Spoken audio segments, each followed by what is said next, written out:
Mino Line Media presents the Business First Podcast. Hi, all, and welcome to a new episode of Business First with Sonia Aline. I am your host, and today we welcome to the studio John Speaks, who's the owner of a neighborhood pub called Hyperion Public. Thanks, Speaks. Thanks for joining us. Thank you for having me, Sonia. I'm happy to be here. Well, you know, the restaurant business or the food / nightlife type businesses, it's a popular dream for entrepreneurs, but it's a tough one. If you, given everything that you've gone through, and that's going to be part of our discussion, given everything that you've gone through, is it a business that you would recommend for entrepreneurs interested in pursuing that? The nightlife / bar life business I'm in, the dark side of the real world, I would recommend it for people at a certain point in their life, not early on in their life, not too late in life, but a part of life where, like, maybe if you have kids, your kids are in high school, not in grade school. Your kids are in college, something like that, but not before then, because you have to spend time with your family. And the bar life will take that away from you almost completely. What was it that made it an interesting venture for you? Well, the way I got into it was I was a music video editor, and I was at the top of this building where my office was, and at the bottom of the building was this bar that just opened up. So I would go to that bar every day and talk to the owners there and make a lot of friends and meet a lot of interesting people. And when I decided to get out of the music video editing business, the next logical place for me was the bar world, because I established so many contacts and friends in that industry. So, that's where I went. And how did the discussion start? Because did you bring up the idea, or was it, as you say, just in conversation that the idea began to blossom? I like money, so that's how the conversation started. You could sit at a bar for a few hours and you could look around and see all these people just passing money to the bartenders. You could see, if you pay attention, you see how much money a bar makes in a night, in a week, in a month, in a year. Oh my God. And then you realize there's a whole lot of money in that. Yes, there is. And so what was the next step to decide what type? Did you understand, or did you, based on the environment that you were in, did you understand that nightlife / bar restaurant is probably the way to go because of the activities at the bar? It is a very, very fun thing. I'm not going to lie, it's a very, very fun thing. It's a party that you can get swept into, and if you're not careful, you can lose everything. And the way I got into it was I partnered up with one of the owners of the bar that I was frequenting, because I was like, yo, dude, how do I get in? How do I get down? Let me in. I'm knocking on the door. Hello, let me in. And so me and this other guy, we opened a bar on Sunset Boulevard, on the Sunset Strip across from the Chateau Marmont. And it was a dead little corner. People were like, oh, any business that ever started there fails. So he and I decided to get this place that everyone said it was going to fail, because I don't believe I can ever fail. You have to have that mentality. And I built this place, and he managed this place, and it became one of the most popular bars on Sunset Strip then, and it still is today. Unfortunately, someone came along and offered me a lot of money to leave, and they gave me cash, and I said, bye. So I left there and went and started another one somewhere else, What was it that you think that you all understood about what was needed in the area to be a success in a place where people said, like, that's not going to work? A good partnership is people who have different special abilities, let's say, your superpowers, so to speak. His was, the food, managing a kitchen, and we had another friend who, anybody can manage a bar, really, because it's like buy something, sell something. That's all that is. But my thing was to build it, to make it a certain style, and then to make it popular, because I have that charisma type of thing sometimes, I guess. But it takes somebody to bring a crowd to a place, to make it popular. So once we have the food was good. The bar was, it was popping. And then the atmosphere was it was a constant party. And that constant party is what you have to be afraid of as a bar owner. And does that connect to your first response, where you were saying that you had to be at a certain age, or you would recommend being at a certain age to be able to handle the pressure? Well, no, these are just lessons I learned. I've been in this business a long time. I've had 3 bars in Los Angeles that I've built. You have a hard time finding a black man in Los Angeles that can say he's built 3 bars and owned 3 bars with his own hands. I'm the only one I can think of. If in this thing, you have to know who you're dealing with. And a lot of times when you part up with somebody, you don't truly know that person. And the hard part of it is everything you're going to learn along the way. I've been in this business now since 2009. And, like I said, the party's good. So, you get swept away in it. And if you're not careful, you're going to lose everything. And your partners are, you have to think, who's a partner? What is a partner, right? You think a partner is someone who's there to help you. Well, just know in the back of your mind that not everyone who shows up is going to help. Okay. And if you don't know who your partner is really, truly deep inside their heart, then you need another partner or you need to go solo. Based on some of the things that you've learned about your partners, what else would you suggest to someone who is, because the restaurant business is usually a partnership business. What would those specific things be? I would say work in the business for a long time first, learn the business first, and don't have a partner ever. Because, what they say, power corrupts, money corrupts even worse. When people see the amount of money that comes in and out of your life into your bank account, people, they get greedy. People tend to try to take it away, try to steal it, try to hide it some way, manipulate it so that, they get a lot of money and it looks like you're broke or whatever. And, that's what happens. It happens in every business. It happened in cryptocurrency. It happens in Wall Street. It happens, at a corner store. It happens anywhere where there's money. And there's a lot of cash flowing in and out of bars on a daily basis. So let me start with this question. Roughly what is a range in terms of a startup for what's required in terms of financing a restaurant or a pub or a bar? It depends on what state you're in, really. In California, in Los Angeles, where I am, it's ridiculous. If I had to do this all over again, I'd go to Florida, I'd go to Texas, I'd go to Maryland, I'd go to any state that doesn't have sales tax. I'd go to Vegas, Nevada, New Mexico, someplace like that. Places where there's high sales tax, but there's a big popularity. It's, say, a liquor license in Los Angeles is upwards of $100,000 just to get a liquor license. Property in Los Angeles, it's hard to buy a property, especially a bar, and then you have to decide, okay, am I going to rent the bar or am I going to own the building that the bar is in?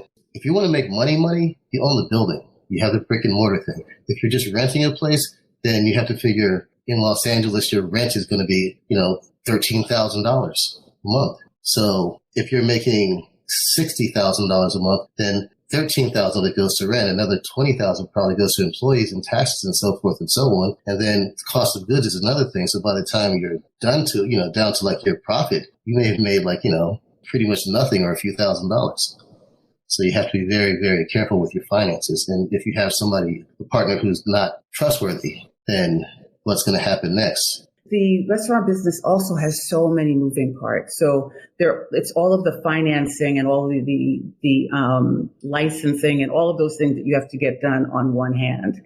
There's the business structure. There's the marketing to make sure that it's going to be appealing to a certain group of people. And then there's the public relations piece, like keeping people attracted to your property, particularly in a place like LA where everybody's looking for the next hot thing.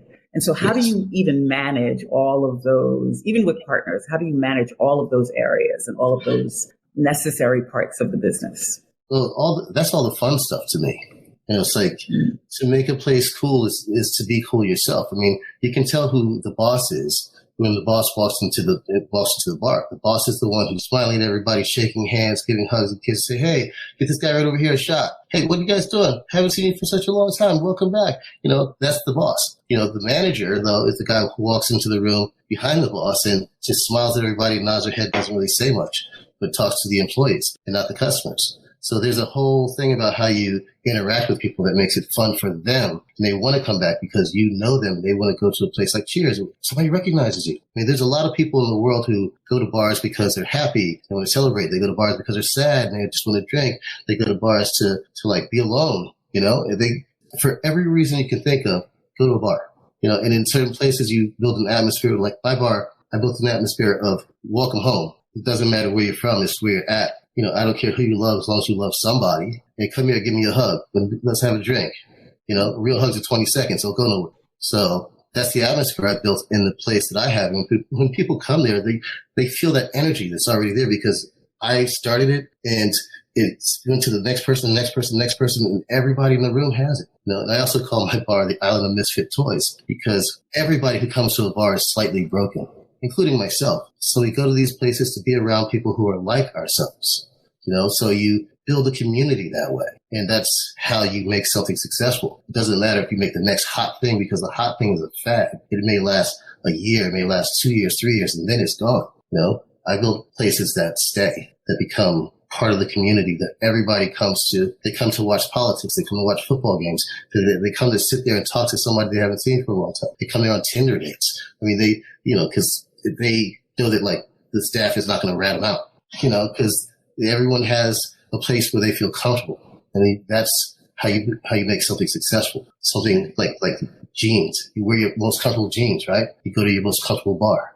That's the philosophy. What are the strengths that you had and have been demonstrated in the success of the business? And what are some of the strengths that you've developed along the way?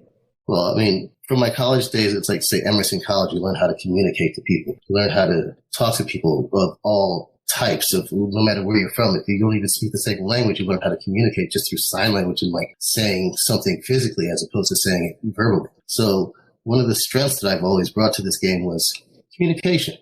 And like, I'll talk to anybody. I don't even care. It's like, if somebody's sitting there by themselves and no one's talking to them, I'll go up and talk to them. I'll sit right down next to them and just start chatting away. I talk to people like, there was a woman there who had one leg. And I was like, hi, Eileen. just to mess around, and then, and then we start laughing and drinking and talking, and she feels great. I introduce her to other people. Next thing you know, she's got friends. There's a guy who comes and he's handicapped because of a motorcycle accident. He brings his little pit bull. I'm like, how's your pit bull? How's Ella? It's like, get Ella some water. We sit down, we talk, and I introduce him to other people. And the next thing you know, he's got friends. So that's how that works. Like, I become a conduit for other things to happen. And that's a good thing. That's one of those things you get through communication and through public relations and just not being afraid. My background, like growing up as a kid, I was raised by the military, traveling from base to base to base to base around the world. So you don't get a chance to be afraid of meeting people or talking to people. You have to. That's how you survive. One of the bad things is that sometimes you have to kick people out. For any type of reason. Sometimes somebody you know and love is, they're like, I'm not drunk. And you look at their tab and they've had 8 shots of tequila. Bro, you're drunk. You got to go. And they're like, I'm never coming back. I love you. Be safe. And they're gone. Some of the bad things are people say things about you behind your back. And, it's weird because people will see you getting successful and they'll find reasons to try to bring you down. That's just life, I guess. But you can't let these things affect you. You can't let someone else's negativity interfere with your positivity, And what do you think, what strength did you develop that you didn't know that you had in you, or something that you discovered about yourself along the way towards a successful business? Well, let's see. That I didn't know how hard I was. But being hard is not being mean. It's not being forceful. Hard is like when you have to make hard decisions. You make a rule. Like one of the rules I made was, if you're drunk behind the bar, there's not even a conversation, you're fired. One of your favorite bartenders, who's great, excellent salesperson, makes a lot of money for the bar, but one day has too many drinks because people kept buying them drinks and they're drunk behind the bar. So you have all these other bartenders and people who work there, and they see that. What do? This person makes a lot of money for you. This person brings a lot to the table. It's very intelligent, helps you with everything, but it's drunk behind the bar. Oh, they're supposed to be working. What do? You fire them and suffer the consequences of not having that help, not having somebody to support you in that way, not having anybody else who was as good at selling or anything else. So you're taking a loss for a rule that you made that you have to stand by. So you have to be hard. You can't be soft on it. If you're soft on it and say, well, you know what, I'm going to let you, I'm going to give you a pass, then everybody gets a pass. Of the pass. Nobody gets a pass. You have to stick to your rules. You have to be hard. I mean, everyone's going to say how cool they are, tough they are, how important they are. No one is cool or tough or important as you are as the owner of the place. Everybody's a gangster until a real gangster walks into the room, So you have to have rules and stand by them. I know you say that having a place that's warm and familiar and where people know each other is a recipe for longevity. But in that, how do you change menus or change attractions or change pieces of the environment that keep people engaged, happy or comfortable, but also still engaged? Well, we have to go back to the part where somebody's alone at the bar or where the owner walks in and starts shaking hands and talking to everybody. See, then at that point, I'm the one who makes the changes. So I'm the one, everyone knows me. Everyone's happy to see me. I'm happy to see them. So when a change has to come, I just make a change. Say, hey, dudes, I'm changing some shit. We're going to try something new next week. Next Wednesday night, 9 p.m., show up. Oh, you know what? I'm not doing that anymore. I'm going to do this now. And everyone's like, all right, cool, let's try it. Because you're the one who connected everybody. You're the one who's making this thing. So you're like leading this whole party to wherever it may go. And they trust you because you're the energy that pulled it all together. So when you want to make a change, you do it. That's on my side. On the other side, the corporate side, I don't know how they do their stuff. I don't want to know how they do their stuff. Corporate people, you have to wear a uniform. You have to go and be a certain way, wear a name tag and all that stuff. No, I deal with real people, real business, and keep everything real about my bar. How did you survive the pandemic? What were these last few years like for you? I broke every rule. Pretty much broke every rule, but they say you have to do one thing, but the one thing they want you to do makes no sense. Makes zero sense. So, okay, they want you to hire back all of your employees, but no one can come out to your restaurant. So what kind of sense does that make? So if you don't do that, you get penalized. Great, I'll take the penalty. Here's the flag, me. I'll raise my hand. My bad. But I took the money and basically redesigned the whole place. Rebuilt the kitchen, rebuilt the dining room into another bar so that there was my place has 2 levels. There's a bar in the back and there was a dining room in the front. Well, now there's a bar in the front too. Knocked out a hole in the wall, built a bar onto the sidewalk. They said you need a takeout window, right? Great. They didn't say it couldn't be a bar. So I put a hole in the wall, put a big ass, table across it, built a bar and served cocktails out the window. People didn't have to come in. They could walk on by. And they did. Then they said, okay, you can't give them straight cocktails. It has to be bottled like a soda. So I went and got a bottle capping machine, made cocktails, put it inside the bottles, capped it up, and said, here you go. And people would line up with, they come jogging by or like walking their baby in a stroller or something like that. Dad would have a shot. Mom would have a cocktail. Baby wouldn't get anything because, it's a bar. And everybody was happy. But then once the pandemic starts to slow down, then building and safety comes along and they're like, well, you didn't get a permit for this. I'm like, y'all was closed. What you want me to do? But, of course, we're still fighting that part. But little do they know there's a little obscure law. I think it's in every state. I think it might even be constitutional that when the nation or the country or the state or whatever it might be is in duress, you are allowed to use common sense to do whatever you need to do to progress. This is a law. But they're going to not, well, that's not a law. They need to know their laws. It's a law. So if you do something out of common sense that does not hurt society, that is, helpful to a community, it's supposed to be legal. So I did everything that was helpful to society and helped the community, and that's it. Being creative is also one of your strengths, obviously. Well, yeah. I mean, you know how they say think outside the box? You got to say what box?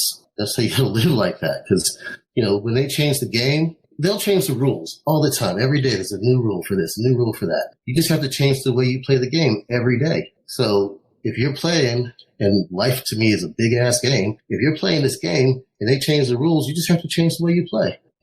It's not, if they say jump, that doesn't mean how high. That means, okay, they said jump. I'm going to watch. I ain't jumping. We'll see what happens to the dude who jumps, and then I'll figure out what to do. What do you look for when you pull your staff together?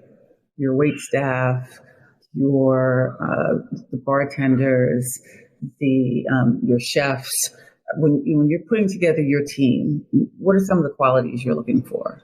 Well, in different positions, let's start with the kitchen. Okay, for the cooks, because I don't need a chef because it's just bar food. For the cooks, they have to A, be able to cook, B, be able to clean, because that's almost more important than cooking is the cleaning part, because when the health department comes in, if your kitchen is dirty, you're done. So these people in the kitchen have to be able to cook something and clean it. And then they have to make it look nice. Like everything that comes out of the kitchen needs to be Instagram worthy. You know what I'm saying? So if it doesn't look like you can take a picture of it on Instagram, don't bring it out the kitchen. That's one thing. And then for, let's say, the bussers, okay? The bussers and, bar backs. Those guys need to not talk. They need to hustle. They need to be able to, like, if you're walking one way, take something with you. If you're walking back the other way, take something with you. Not even a question. So if you're cleaning up a table one place and you're walking back, there's some empty glasses on the table over there, don't just walk past it. Pick it up. Keep going. If somebody needs something, you're just like, yes, how many? Go. Get them.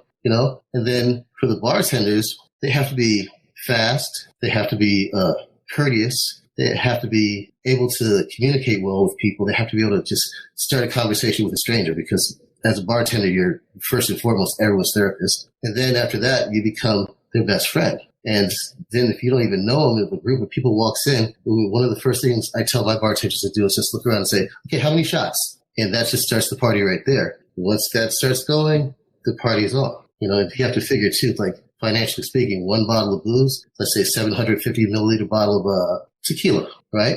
There's 21 shots in that. The shot goes for $11, $12. Do that math. So you buy a bottle of tequila for like $29? $29. 21 shots for $12 each. Hello, this is why I'm in the business. How difficult is it to manage extensions of a brand? Like starting a neighborhood pub in one area and then creating others, extensions of, or different extensions of the brand? I've tried to do it. It's very hard. I wouldn't do it again. What I would do is franchise though. I would start mine. If somebody else wants to start another one just like it, great. I'll help you go over and start it. Just give me a little consultant's fee, whatever. That's your place now. I got my own thing to worry about. I need to worry about my staff, my crew, my money over here. We're all going to get paid. I'm not greedy. They can get their own money. They can they can pay me for the name. They can pay me for the branding, whatever. That's great. It's just business. But I don't want to go and start another physical location anywhere again, ever. I want just the one. Have you considered consulting? Yeah, I have considered consulting, but most people I haven't really reached out to do it just yet.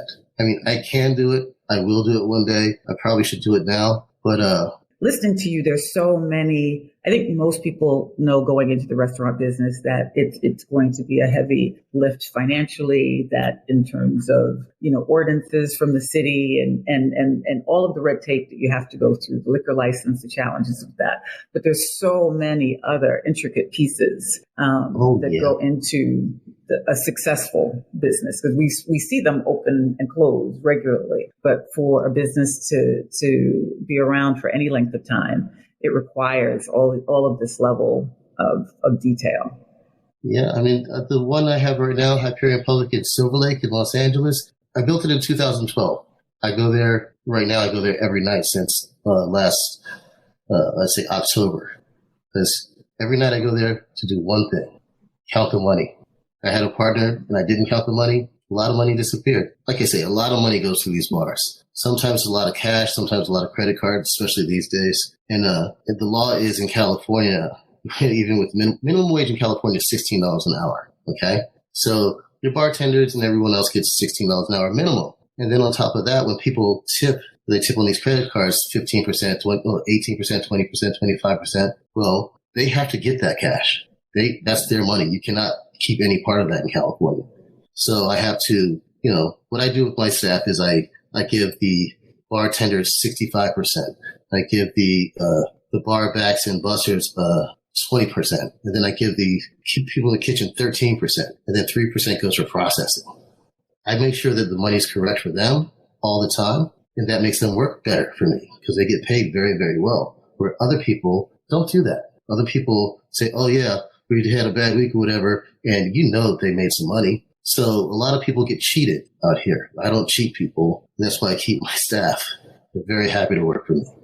How many hours a day do you spend working? All of them. No joke. All Sounds of them. like it would require that.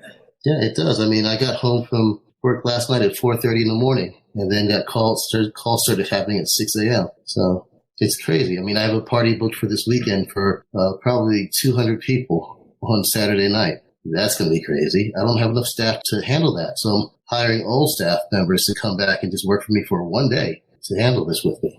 would explain that in part the failure rate for a lot of new businesses, because the idea of owning an establishment that people are going to enjoy coming to and that's going to do well, versus what actually has to be done to maintain that is probably not what most people expect. Oh, it's not what you think at all. I mean, I thought this was going to be my retirement gig. Oh my God, it's a whole other job that's harder than the one I had before. It's ridiculously harder. Not harder in the sense of I have to do this physical work. Harder in the sense that I have to concentrate on everything. I have to watch everything. I have to not just trust everybody, but I have to be on top of what they're doing to know what I'm doing. So I can't tell them what to do if I don't know what's supposed to be done, you know? It's like, and any little thing can happen. Any little thing. So somebody slips and falls in your place. You're getting sued no matter what. Let's say you're a parking lot. You don't have one of those blue handicap parking spaces in your parking lot, or it's on the wrong side or something. Oh, you're getting fined. Somebody who is handicapped can't get into your bathroom. Oh, you're getting fined. You're getting sued straight because there's lawyers who just drive around looking for that. You know, I had one lawyer bring in an old lady with a cane, you know, and she wanted to go to the upstairs bar, and it's like taking 3 steps. And if she can't get up those 3 steps, I'm getting sued. So immediately what I had people do is go back there and close the doors. That part's closed. Nothing to get up there for. Simple as that. You have to watch for these people coming because they're hawks, they're snakes, they're roaches, you know. And these people, they're ambulance chasers. You have to watch for every little thing. And the health department will sneak up on you and ask you for something. Vice cops will come in looking like little kids, go to your bar, sit at the bar, and ask you for a drink. If you don't card them, you know, you might get arrested. If your bartender overserves somebody and they go out and get into an accident, the bartender gets arrested and then you get fined or you lose your license. There's so much stuff that people don't know about. And people think, oh, it's just a fun job. It is not a fun job. You have to have a gangster mentality. You really do. Because people have to respect you enough to not do that. People have, like your customers have to respect you enough that when you say to them, hey, you've had enough, I'd rather see you tomorrow than see you like on a paper, on the news. So, you know, why don't you let me get you an Uber? You know, here, drink this water first. But some places you go to, if you say that to a customer, they get mad, you know, but you have to be respected enough to have people say, okay, you know what? You're right. Thank you. You know, and you have to have employees who are respected enough that they can say that too. You have to build that. It doesn't just happen. Well, I see a course or a manual in your future.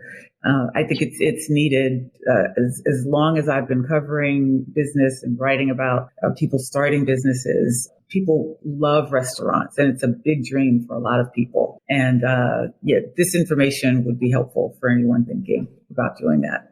Do it in the right part of your life. You know, just don't do it early, because if you have kids and you own a bar or a restaurant and you don't have the time to spend with your family, especially when you have little kids, you're going to regret that for the rest of your life. I promise you, do not do it. Wait till your kids are in high school or college. And then when you have time for yourself to do things, then do it. Don't do it when your wife is pregnant. Don't do it when your kids are playing like Little League, because you're going to miss all that. And you're going to, depending on the type of person you are. I love my family. I have a beautiful wife. I have beautiful children. And I literally missed half of their lives because of this. You know, and I wish I could take all of that back, but I can't. So my plan is now to make this work so I can make it up to them in the future.